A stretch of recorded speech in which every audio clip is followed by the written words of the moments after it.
So with that, what I'm going to be talking about today is really understanding that the voice of your customer is really, one of the most powerful and most trusted pieces of marketing that you can have out there.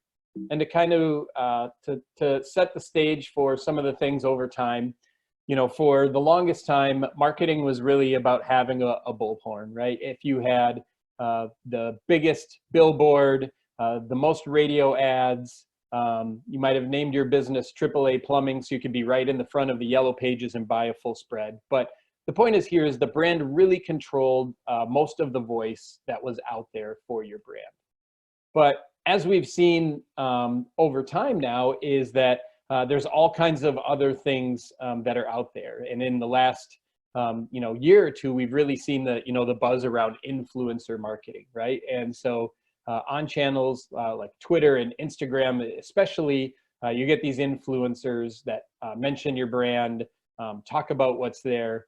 I find this one humorous. I assume that the fitness one in the upper left here is that somehow you can get ripped ads playing ping pong. I don't think I've ever tried that workout because I definitely don't have ripped abs. But within it, what this really is clearly showing is that consumers care what other consumers have to say about things. And this has been true for the history too. For some of you, depending upon your age, I grew up definitely seeing plenty of Ron Popeil, right? This was one of the original pitchmen that was out there. And his products varied so incredibly from food dehydrators and pasta makers all the way down to his pocket fisherman, where you just roll up on the side of the road and you had the pocket fisherman in your car and you just snap it together really quick and instantly be fishing. And what Ron really proved is by building a network and by building a reputation, he could sell anything to you. And we've seen this over the years too. One of my favorite pitchmen of all time is Michael Jordan. I still, good or bad, buy plenty of retro Air Jordan shoes, bring me back to my childhood in the mid 80s. And we've seen some other pretty wonky pitchmen too, like Fabio. I always say, I think fake butter is scary on its own, but then the fact that Fabio is the one telling you should buy and eat fake butter is kind of doubly or quadruply scary.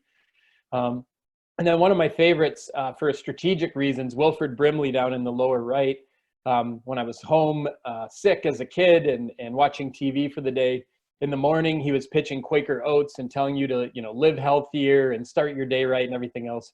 And then in the afternoon he was doing life insurance commercials. So he was working both ends of the spectrum in repping those brands, both in the full circle of life and death with it.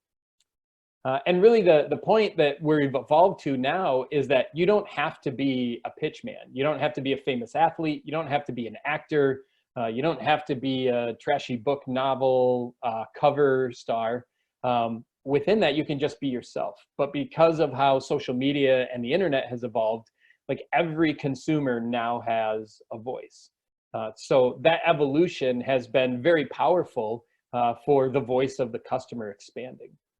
And as my cheesy and sentimental examples pointed out is that we've always cared about what others have to say, but the change is now every customer has that voice, right? And being thankful for that kind of depends how you say this statement a few different ways. Like as a consumer, the fact that we can go onto a website, look up a product or service, and be able to get endless reviews and see other people's experiences, what it's like to stay at this hotel, what it's like to go to this tourist attraction, what it's like to use this lawn care service or to hire this plumber. Like that's a celebration. It's like your team winning the Super Bowl. You're super excited about it.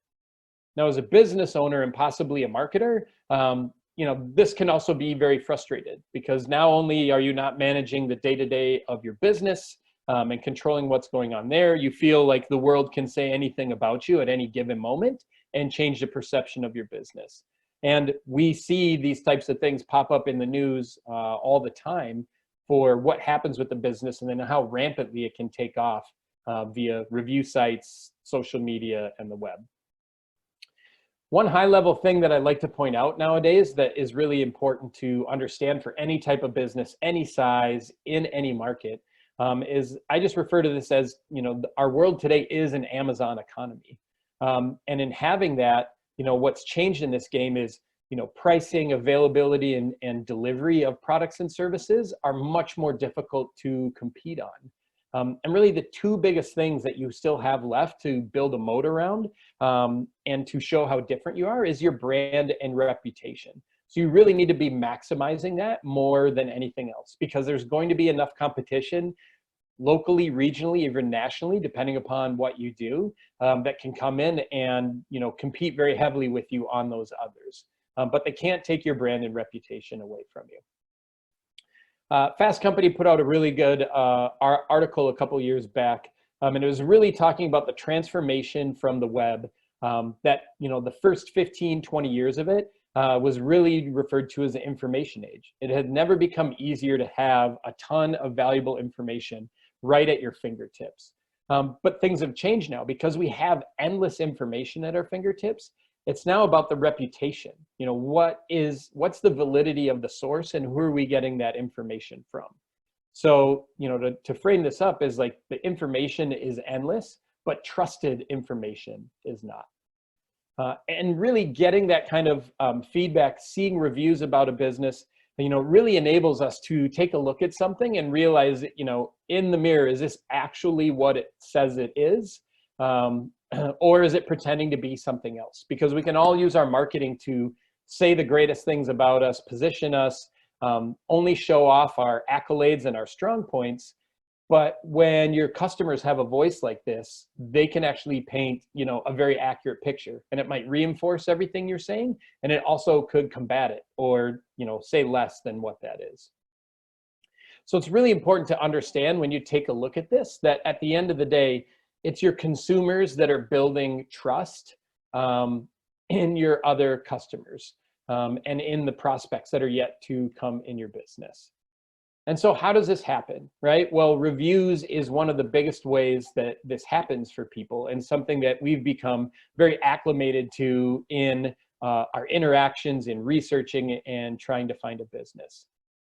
And really coming back to Amazon again, I think one of the impressive things that Jeff Bezos did in changing from just selling books online to every last single product that seems to be out there nowadays, is they realized really early on that if you couldn't touch something, if you couldn't see it, if you couldn't try it on, if you couldn't have that experience with it in your hands, you needed to hear about other experiences from other customers.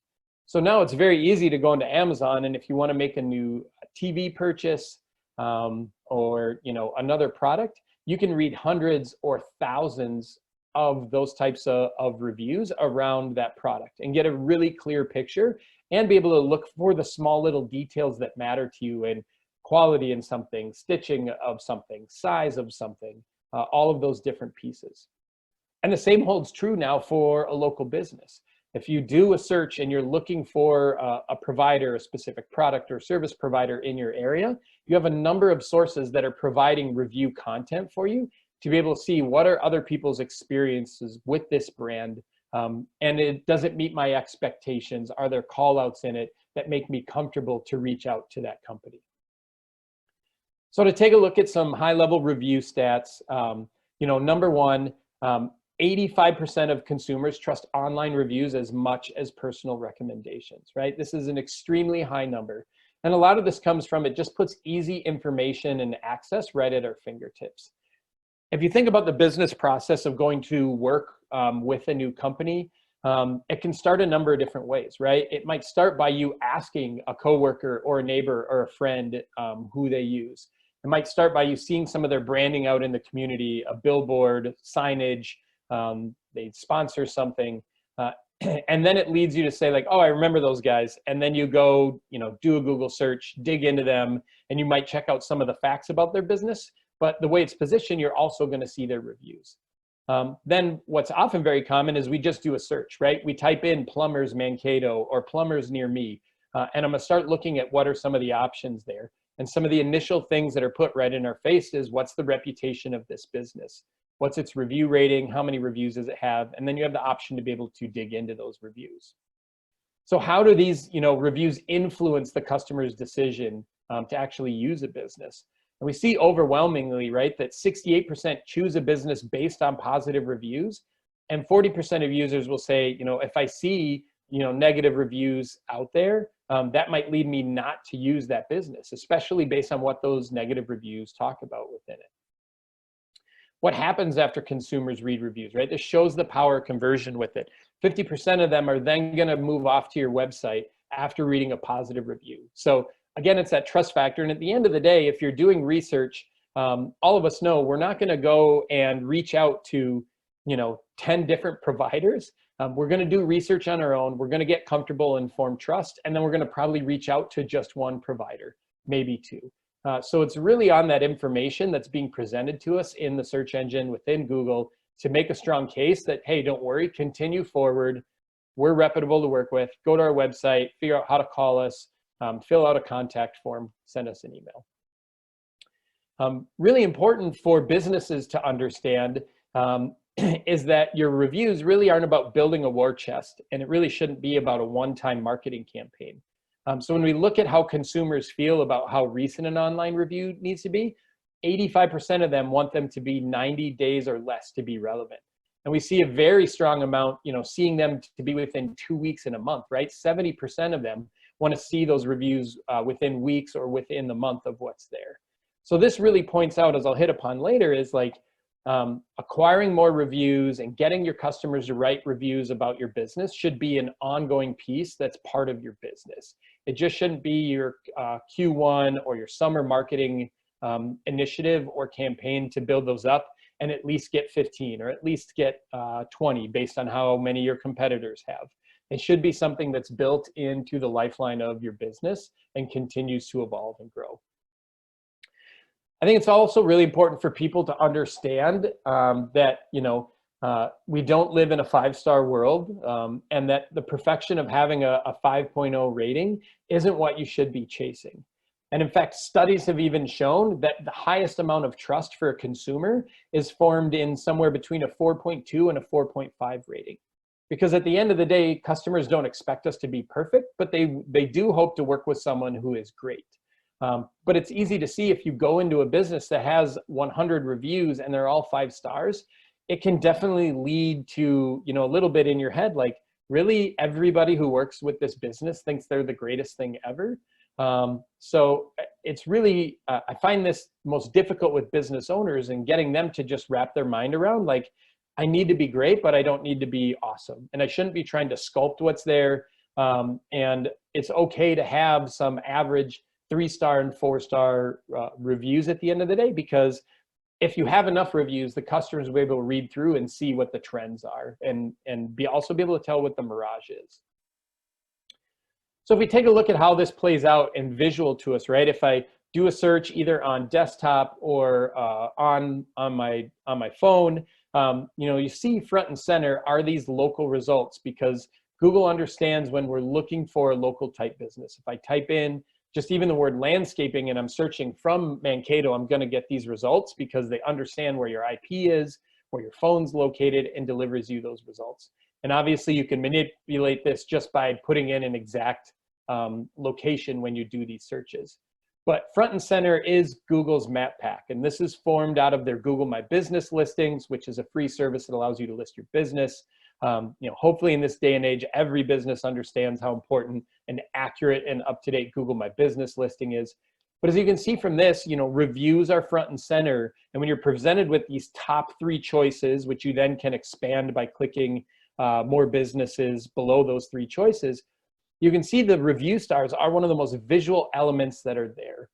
And as you can easily see with this, reviews are only one part of the ranking order that they put these businesses in. So based on other factors, dirt cheap landscaping is the top result in here, even though with only 2 reviews and a 3-star rating, they're not the most reputable.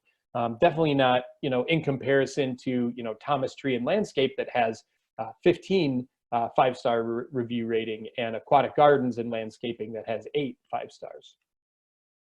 And we even see Google putting more attempts to work review content up to the top. So here's an example search for an HVAC service repair in New Ulm, and they'll even work snippets of one of the reviews up into that. So it becomes really interesting You see this in both the, the first result for Aaron's here, and then Nilsson Heating and Air Conditioning. You see them bringing snippets of customer reviews up into the result itself. So it shows even more importance, and Google understands how important review content is and that customers use it to make their decisions. And then we look at what takes place nowadays with the brand research or a brand search in Google. It's really easy for a consumer to go and grab and understand what your reputation looks like.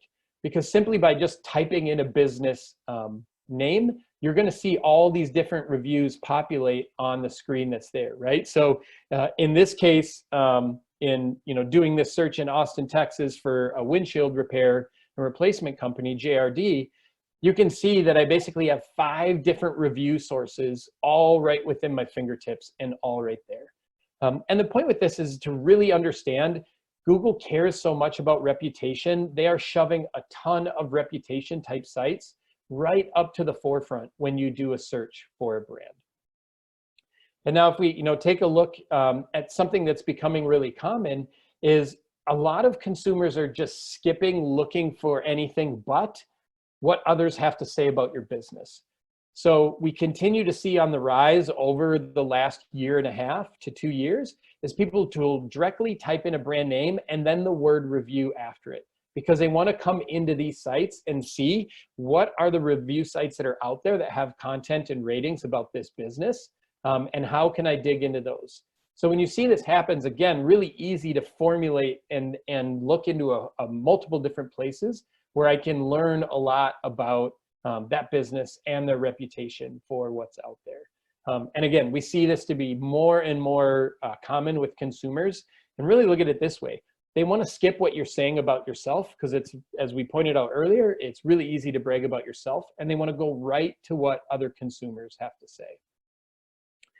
So when we take a look at this foundationally, as I mentioned before, when you look into map pack rankings and local search ranking factors, from the studies that are continually put out year over year, reviews is just one part of this, but it's a growing piece of the pie that's there. So on the left, this is what's related to that map pack, what's called the local pack. So you can see here from this study that 13% of the weight goes into review signals, right? It's the rating, it's the content. Google analyzes the content more and more and more every single day, right? They're using machine learning to understand what are the terms most frequently mentioned in these reviews? What are people talking about? What are they citing, good or bad, about this business? So things have really evolved, not just from the static, how many reviews and what the rating is, but what's the content in that rating. And it makes it really easy for them to determine for like a bar and grill, if somebody keeps talking about, the best cheeseburgers or the best Bloody Marys, when someone does a search for best Bloody Marys in Mankato, that business is going to really grow a good opportunity to rise into those listings and to be the business that's served up in there. And then on the right side, these are the organic rankings that come below the map pack that are there. We can see reviews diminish a little bit, but again, the review signals that are there in rating, quantity, and the content that's in those reviews still heavily factors in as one of the top 8 signals for those rankings. And really why this is so important, because at the end of the day, local searches drive customers to your door, right? Especially when you're a service provider. None of us are bored sitting in traffic and just deciding at a stoplight. And yeah, these days, we're not driving and doing a search on our phone, but let's say we're riding in the car. Conversation is boring with the driver, and we just randomly decide, hey, I'm going to look up any plumbers that are near me or plumbers in my area, right? That's not the case. Local searches have massive intent because we're looking for a service or a product provider that's in my area that I can work with. So why do reviews matter, right? Why is Google positioning these so high? Why are they so visible? Why do we see consumer behavior changing and shaping around reviews with what's out there? Well, number one, reviews build trust, right? When you take a look at a review and you can read through and take content, I want to provide just some quick examples of these. So on the trust side, here's a review for a dentist in St. Cloud. And this customer really lays out like, hey, I went to another doctor. Here's the crazy amount they're going to charge me to do this. And I thought it was crazy. So I went home, did another online search, found Dr. Dre, went in, way different visit, way better, way less of a process, way cheaper. Now I'm a happy patient for life, right? This instantly builds trust for a consumer because they've already seen someone else has already gone through the painful work of price shopping or having a bad experience and then a good one. So a consumer reading this would instantly start to form trust in Dr. Dre. The next thing that reviews do is tell a story. And for any of us in marketing, we know that one of the most powerful aspects of marketing is storytelling. So reviews are these fabulous micro stories from the point of view of a customer.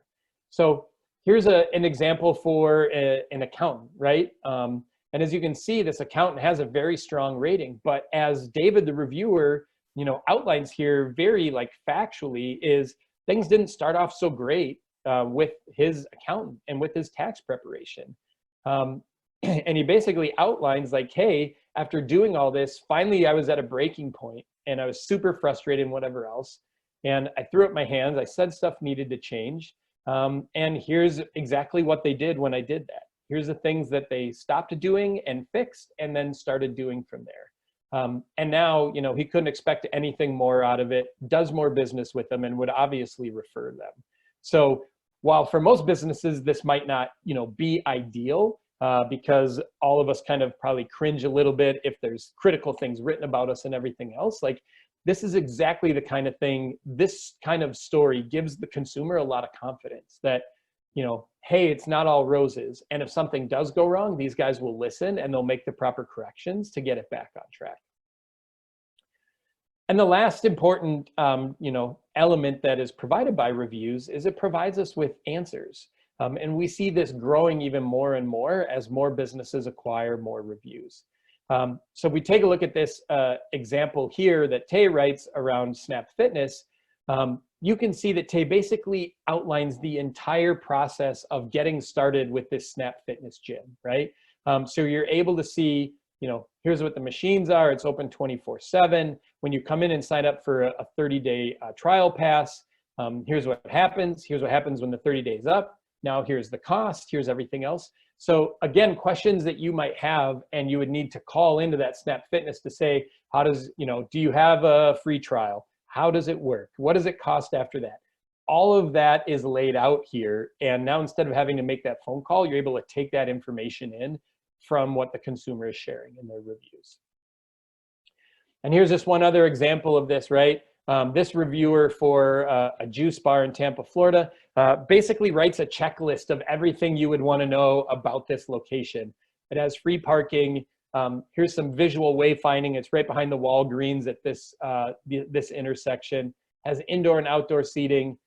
No Wi-Fi, so don't expect to come in and work here while you're having your smoothie. Clean and modern, organic and fresh ingredients, average 2 to 3 minute wait time, and here's some of the things on the menu. So, a really great kind of synopsis of this business to something that would be important for a consumer. They might only care about one of these things, but the others are all, great to know once they interface with this information. And lastly, here's another one for New Ulm Country Club, just being able to understand, right? This is a great place to eat, great atmosphere, and then start to deliver some history of what's there, right? The front nine of the course was built in 1968 and then remodeled in 1998 with it. So some really interesting pieces and tidbits that again can help that customer understand more about your business and why it's different. So really the summary of this is getting you to understand how powerful that voice of the consumer is. And in marketing, an important thing we always say is you want to write from the persona and to the persona of your customer.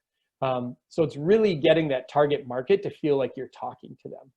And in this case, I think reviews, right, that they really are, it's no greater content than, that has actually been written by the persona. The easy example I give, which seems odd to give in these times right now, but if I was looking to take my family of 6 on vacation somewhere, and I can read reviews on TripAdvisor of someone else taking that same vacation, and they have a family my size and they have kids, spread out from the ages my kids are, and they write in depth about, hey, we went and did this, we stayed at this place, it was great for kids and why, and here's why my 16-year-old was happy here, and here's why my 4-year-old was entertained there. Those are all things that I would immediately identify with because it's the same components of what would be in my experience. So again, here, that point of view from the voice of the customer is likely connecting with someone else who is also the same as them. So on the marketing side, let's start looking at why this is so valuable, right? And the way I look at it is like your customers help do the work. And we all understand in a marketing or a sales funnel, it is difficult work. We spend a lot of time and energy getting that customer from top of funnel all the way down to the bottom where they make a phone call, they fill out a web form, they send you an email, reach out on Facebook or on Messenger, whatever that might look like. But in this case, this type of content, you're allowing your customers to be the strong men and them to do the work. And the easiest way to phrase this is, all of us in business would say that a referral is the best way to capture business. Well, in today's day and age, reviews are your digital referral. So how do we generate more of these as a marketer, as a business owner, so we can have this kind of impact to attract new customers? Well, first and foremost, just as I hinted at before, it can't be just a marketing campaign or an initiative or the summer intern's job to find a way to get more reviews.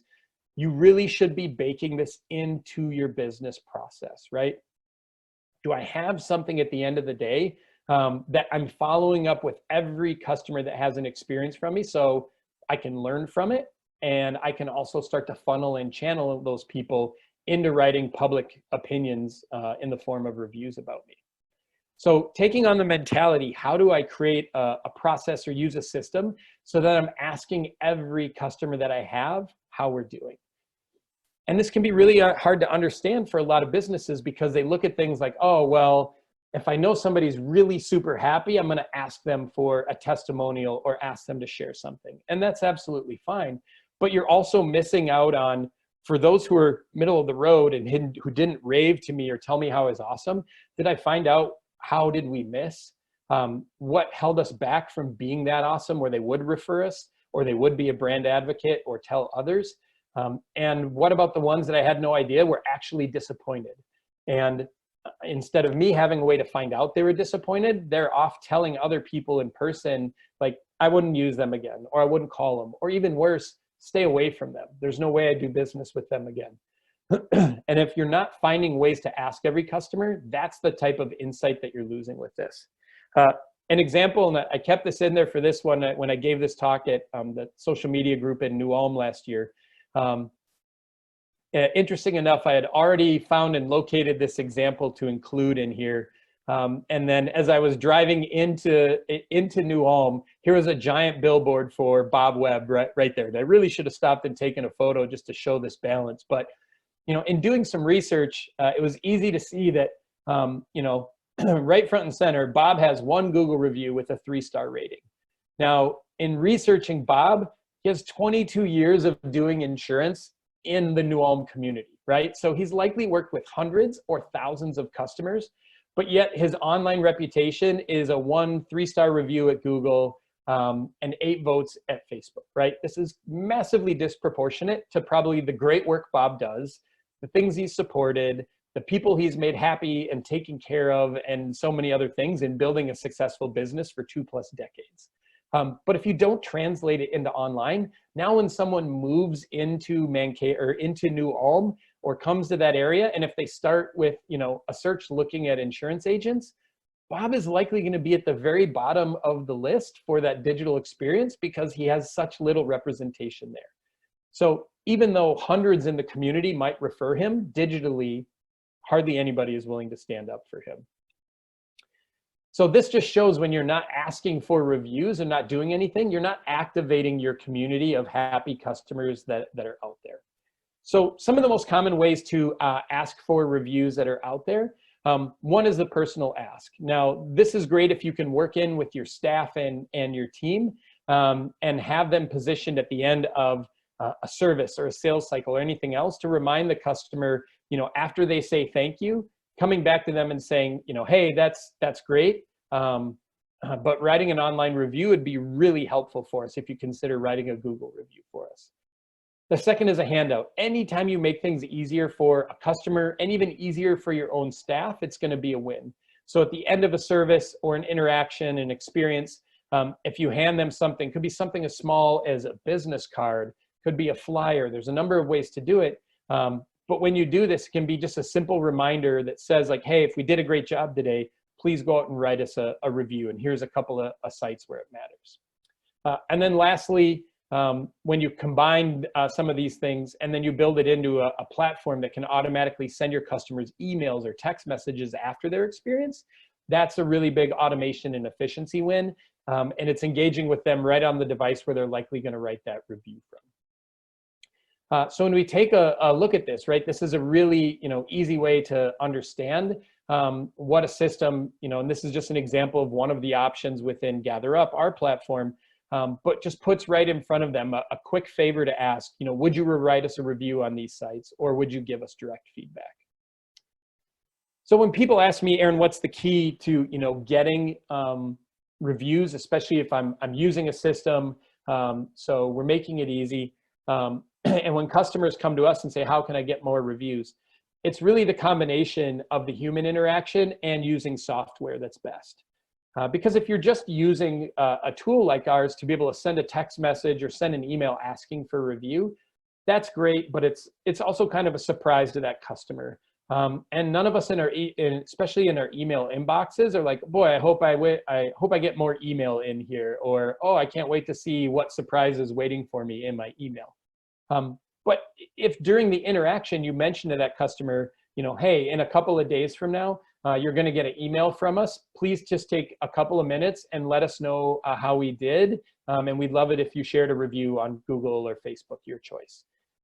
So just by that simple seeding process and just mentioning they're going to get that email, it's easier for your staff because now they feel like they're not asking for the review. They're just pointing out that it's coming and it's an important to your business. And now the customer actually has, some responsibility with it, right? We look at that human ask, that it passes the baton to the customer and makes them realize, wow, this employee might be evaluated on it. The business is giving me a chance to tell them what I liked or didn't like and let them know how I'm doing. And lastly, I have a chance to help other consumers or help this business by writing an online review. And when we see this work best is when this happens as close to the interaction as possible, right? So one mistake we will see sometimes with customers using a platform like ours is, they will create a spreadsheet of their customers over the month of April, and then they'll upload it at the end of the month. Well, some of your customers are 3 and 4 weeks out from their experience and their aha moment. They might have even forgotten they did business with you, or how elated they were or satisfied they were, and some of the details about it right after it happened. So really the best results are when you seed the human ask, then you send them an automatic invite that's on an electronic form like a text message or email. And it's happening as close to their experience as possible, right? When you're hitting them within hours or within just a couple of days of that experience, you're far more likely to get them to engage and respond.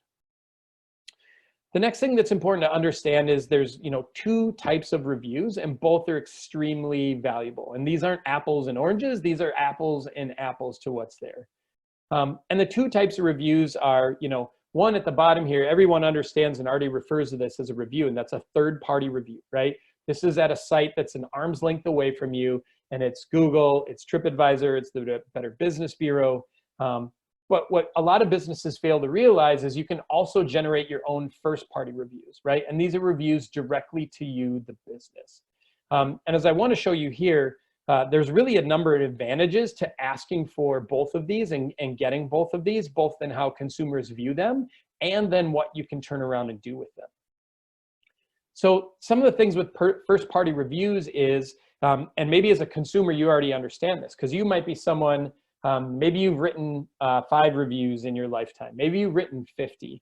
Maybe you're like me and you're in this industry and you understand the impact and you've written hundreds of them. But at the end of the day, majority of your customers are not inclined to publicly put their name out there or take the time to write those reviews, even if you're asking for them. So what we typically see, right, if you are going to ask all of your customers to give you feedback, to write you a review, 40% of them are happy to write a review that's directly back to you, the business. And this is on average. We'll see some businesses as high as 60%, on the low end in the teens, 20%. But on average, 40% of your customer base will write a review to you. They will give you a star rating. They will give you numeric rating. They will give you comments on what took place and give you that review. But even getting as high as 10% to leave a third-party review at Google or Facebook is extremely high.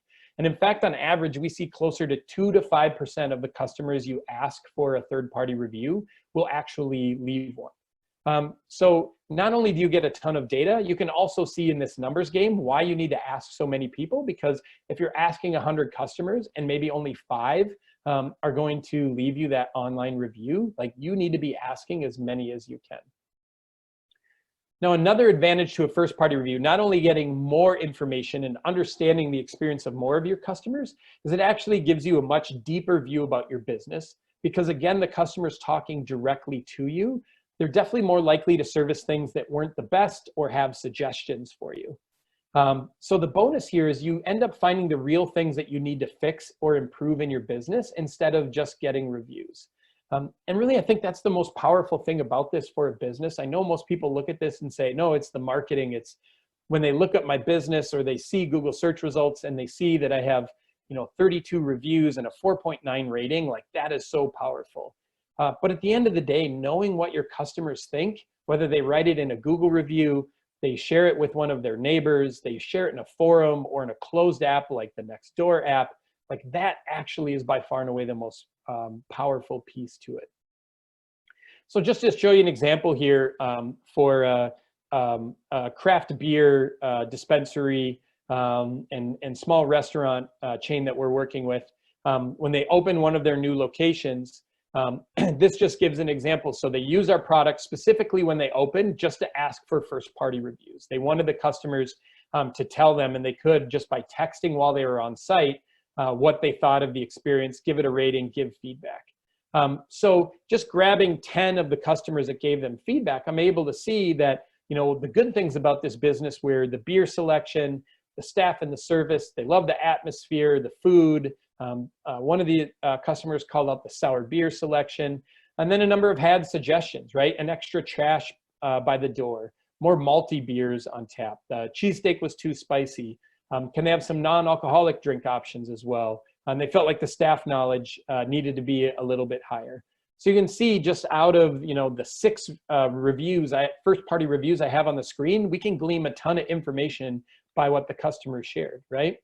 And this is just 60 out of those 50 first-party reviews that they got their opening weekend, right? So they easily discovered 10 things about their business and 5 areas they could, change, make an addition, and an improvement. Now, in that same weekend, they still got Google reviews, right? Because people are going to go out there and write reviews. Google has a process, if you notice, like under a few of these local guides, so you can earn points. Google's kind of gamified writing reviews and things like that. And some people they want to publicly share their information that's out there. So now when we take a look at, some of the Google reviews that came in from that opening weekend, you can see most people just care to give a star rating and not as much content. So the good, we can see the cider beer selection and that there was outside seating, and one person said skip the food. So we see, in the 10 Google reviews they acquired that weekend, and again, we see that balance, right? They had 50 first-party reviews and just 10 Google reviews. But out of the 5, they really only discovered 3 things about their business and 1 to look into, right? So the point of this is customers talking to you and you listening to them is absolutely a superpower, because it allows you to do things in marketing. It allows you to improve things in your operations. It allows them to make their experiences better. Because the whole point when you get a bad review is to say, are we sure that this is a one-off experience? How can we fix this so it doesn't happen again? So the majority of our experiences are 4- and 5-star reviews. So once you get those reviews, the great thing with marketing is now you can turn around and push those into your website.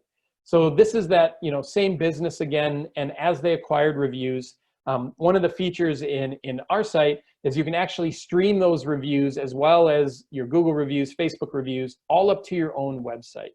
And if you run a WordPress site, there's some free WordPress plugins that can help do this too. You'll have to copy and paste some of that information in, but this definitely can be done. And many of you might already have a testimonials page and things like that. The beauty about this is if you can centralize all the reviews that are out there on the web about you, you can be the most trusted and the best resource that's out there for people to be able to see those reviews. And when you can do that, instead of them having to go to so many other sites, it's obviously really powerful to be able to go into it and just see that collection all in one place. And it's really beneficial too, instead of just testimonials, you know, consumers are so accustomed to star ratings and reading that. So if you're able to acquire these first party reviews using a platform or a tool or a service or a form where you can get them in a review format, that's just going to benefit you to a very large extent to make things that much easier for the consumer. Here's another way to lay these out and to show a number of the reviews. And then also, if you're using a tool, you're able to reply to those reviews as well, right? So, and Jen, I saw your question about replying to reviews, and as we get towards the tail end here, I do have some information on that, so I'll be talking about that. But replying to your reviews is extremely important because it shows your customers you're listening, and you can reply to your great reviews, just as this response shows, you know, thanks about talking about the experience. We're obviously proud when you're over the moon. You know, you're able to basically like rephrase what they just said or call out the great things that they just had to say about your business. So if you are going to show reviews on your website, if you're a single location, you can either create a dedicated reviews page or add this to your company About Us page. Great addition to that page. If you're a multi-location, you have, you know, 2, 3, 4 locations or more, you really should in your website have a dedicated location page for each location. This is kind of a local search staple and something Google prefers. So attaching those reviews to that page is a great content addition. Or say you are a real estate office or a clinic, you could plug the reviews for that real estate agent or that doctor specifically to their page. Within the process, asking for both first and third party, this can all be done in one flow. And this is an example out of our product where the first thing we ask them is, you know, how likely you are to recommend us. This is part of something that is much greater called Net Promoter Score. This basically susses out a formula for how likely are people to refer you and will your business grow from referrals. So instead of just guessing, are people likely to refer me? Are they referring me? You can actually get a number behind this. It's a 200-point scale, Google Net Promoter Score, and you can find out a lot more about it, but more businesses are using this. Then in our second step, you can ask a few survey questions, and then you know, how did you feel about your experience with? This is where we capture the first party review. And then the last step is saying, hey, great, glad you're happy, glad you had a good experience. Would you share that experience on Google or Facebook? And they're able to write that review. So in our system, it's a very compact, a few questions and try to get them to write that review. And it gets you both a first party review and a third party review. And yes, just as in any funnel, we see some people stop after step 1, some stop after step 2. But you're giving them in one easy, compact 2-minute experience, a way to give you as much customer experience data as possible with it. So when we see this in action, right, here's a small insurance agency. So if we look at the opposite of what we saw from Bob in New Ulm with 1 review, here's Kaplan Insurance that has used our product for the last 4 years. And you can see they have over 500 reviews. Now, Wappinger Falls is like, you know, the size of New Ulm, but it's able to acquire a lot of reviews because they're asking all of their customers. And you can see overwhelmingly, their own customers are willing to write reviews for them. And in that time, then they've also built 70 Google reviews over that time, right? Now, this has been a long play, right? This doesn't happen instantly when you start doing it, but in consistently using our platform for 4 years, then being able to build this up, right? And you can see the population there is 5,500 people, but yet they're able to acquire so much public proof information in a very trustworthy and straightforward way. All right, so replies. Jen, here we go with your question, and I'll hit upon some of the things here to wrap things up. And please, if there's other questions on things that we've gone through, we should have a few minutes at the end. I can answer those as well. Number one, you need to be listening to your reviews, right? In today's day and age, you need to be using a review monitoring service so you know what's being said on Facebook, on Google, on Yelp, any of the industry sites, depending upon what industry you're in. So this could be Angie's List or cars.com or Health Grades. Depending upon your industry, there's usually industry review sites as well. The first is really embracing your customers talk to you, right? And I tell people the thing you really need to understand is you need to understand that complaints are part of business. You are not going to make every customer perfectly happy. We've already outlined that. So you need to be ready to handle feedback once you start asking for it. The most important thing is making it easy for your customer to talk to you, right? Like it should be as easy as you reaching out and saying, hey, we want to hear from you. And here's a really quick short survey, right? I tell people all the time, and if you're going to try to construct something on your own, make it simple. Make it a handful of questions. You know, when you get something and it's 30, 40, 50 questions, you end up disliking that brand more for going through their survey than you did after their service. And you really need to, it seems strange, but you need to welcome complaints. These are people taking the time to show you where your business could get better. And I get, right? I make the joke all the time. We all have crazy customers. What I tell people is you, in fact, are likely some business's crazy customer where they did you wrong, it didn't work out, and now you've sworn that you will never help that business and you will tell everyone to stay away from them. I get that, but you need to read between the lines on the emotions and where things fell short and everything else. And the last thing, you need to know about them so that you can actually resolve them. So when you get a bad review, you absolutely should respond, right? The worst thing I think you can do is basically, put your head in the sand and pretend like it didn't happen. Or as I say, if a customer came into your physical business with a complaint, if your strategy is to go into the back closet and hide until they leave, like that's not a good business practice, right? So don't do that with your reviews. So you definitely want to respond to them. The second thing is just keeping your emotions in check, right? And I get this, in being a business owner for decades, when you get that kind of criticism, it's easy to feel defensive at first and upset, right? Because you pour everything into your business, into your job, into your company. And at the end of the day, when you get that criticism, it's really easy for it to feel personal. So I always tell people, take an emotional timeout. You're better off to step away from it and respond hours or a day later with the right response than an emotionally fueled response. Because those often lead to you not owning it, where you're saying, well, this is why you did it wrong. You came in on a day where 3 people were sick. We were doing the best we can, right? It's like all these blames. When at the end of the day, the best thing you can do is own it, right? Is like, hey, we're sorry. We don't want things to go wrong. And then the next is like, know your next step, right? What is your resolution? Do you want them to contact you offline? Is it something that simply responding to in the review takes care of it? Do you want to tell them to, call into the office so you can get the details and make it right?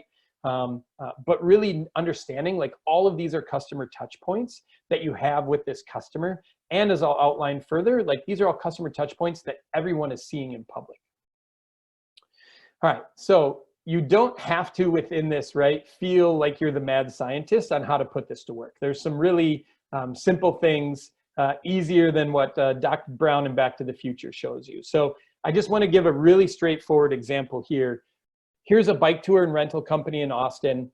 As you can see, they have 50 reviews. All of them are really great, but here's a ding in their armor, right? A 2-star review. And the reviewer is basically saying, like, we paid $5 extra to get this extra part of the trip. And we never actually went inside there. You guys just pocketed the extra, right? We're really frustrated and disappointed by this. And as you can see here, the response from the owner within this Google review is like, first of all, he's actually grateful and showing gratitude. The customer reached out, right? Where he's like, thanks for taking the time to leave a review. Please contact us for a refund, right? We have a money back guarantee. Here's our number. Here's who you need to talk to. We'll get it handled right away. And hey, the next time you come to Austin, your tour's on us. Because at the end of the day, we want you to be a brand ambassador more than anything else, right? And I get that that part is really easy when you're a bike tour and it's a $15 or a $20 item to give away, right? If you mess up a heating or air conditioning install, you can't just say your next air conditioner's on us, right? So you have to change some of that phrasing. But the last 2 sentences are ones that any business could use, right? And that's where, the owner says, thanks again for the feedback. While most leave with a huge smile on their face, we can miss the mark on rare occasions, and we want to make those times right. Now, that could be a review response from a baker, a financial advisor, a bank, a lawn cutting service, a plumber, anything, right? Because all it does is say, hey, thank you for taking the time. Our goal is to provide great service, and there are going to be times where we miss the mark, but when we do, we want to do something about it. And that simple statement right there is more than enough for the next customer that comes in to say, hey, this is a reasonable business to work with, right? If I came in and read reviews and any negative review was just saying, you're wrong, you're a terrible customer, we never want to see you again, everything else, how is that customer, that prospect, not supposed to feel like, wow, that could be me? And if I have an issue, that's how I'm going to be met, is with anger and being told I'm wrong. Really bad ideas. Additionally, when you respond to Google reviews, when you use a platform to respond to your customer reviews, right, it's sending them emails. It's a customer touch point, and they're hearing back from your business. So in the case when you leave a Google review and that business responds, you get an email saying, hey, this business responded to your review, and here's the response. So it helps close the loop with your customer. So this gives you even more reason in my book to respond to your positive reviews as well, right? Address the negative because you want to show you're listening, you take care of it, you want to try to resolve it with that customer. But responding to your positive reviews is basically just thanking that customer for writing that review and letting them know, hey, we saw your positive comments as well, and we appreciate them. Now, as I alluded to, the reason why you want to respond to a lot of these is not just to save that one customer. It's for the next 50, 500, or 5,000 that come in and read your reviews to see how you operate your business, right? And so the way I frame this up is like customer service and reviews is a spectator sport. The entire stadium is zoomed in on you and going to see what you're doing with this. So you want to make sure that you take care with it. So in summary, from the things I've outlined today, hopefully you understand that, if you really had to bolt this down to your review strategy, you need them consistently. You need them to be quality, right? You want good, strong reviews, and you want people describing your service, because more and more that content's going to come into play. And lastly, you need enough quantity, right? People always say, oh, what's enough reviews? Or they look at that map 3 back like a basketball scoreboard, right? Oh, if my competitor has 16 reviews, if I get 17, I'm the better business. And really, that's not the case. You just need to be in the same ballpark. If they have 30 reviews and you have 20 reviews, you're in the ballpark. There's not this massive difference between the two of you. Now, if you have 68 reviews and your competitor has 3, that's a massive difference. That's a big trust signal, and that's to an advantage to your business. And in closing, I kind of frame it as this, a strategical, and this, something that those of us in the Midwest really understand is, this quote about farming, right, where it's the ultimate goal of farming isn't the growing of crops, but the cultivation and perfection of human beings, because it's what feeds us and nourishes us. If I adapt this to, reviews and reputation management, is that the ultimate goal of reputation management isn't the growing of your reviews, but it's the cultivation and perfection of your customers. How do I use this to give them the best customer experience? How do I market that customer experience? How do I set the right precedent for my next customers on what their customer experience is going to be? That's the core of what this is. And reputation management is much more like farming than anything else. It is planting seeds, watering, weeding, fertilizing, reaping the benefits, and doing it over and over again in the same cycles. All right, so with that, that is the end of my presentation. We still have a couple of minutes left.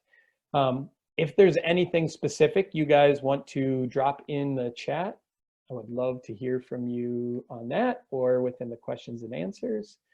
Nathan, thanks for your comment. Glad you enjoyed the presentation. Just to remind you guys, or if you came on a little bit late, I believe I did hit record on this today, so I will be uploading the video. I will send that to Corey so she can share that, and the slides as well through a slide share link. That way you guys have access to this. Thanks, Jen, for the kind words. Appreciate it. So, and I would just say, other than this, hopefully maybe someday in time I get a chance to visit your guys' group in person. Thanks for joining me on your first ever virtual that's there. Hopefully I haven't set the bar too low, or maybe hopefully I have for your next presenters. Glad you guys can still get together. And yeah, I just want to wish you guys all personally well, and your businesses well, your families well in this time, and everything going on. And hopefully we're soon on the other side of this and back to what a Minnesota summer should be like. So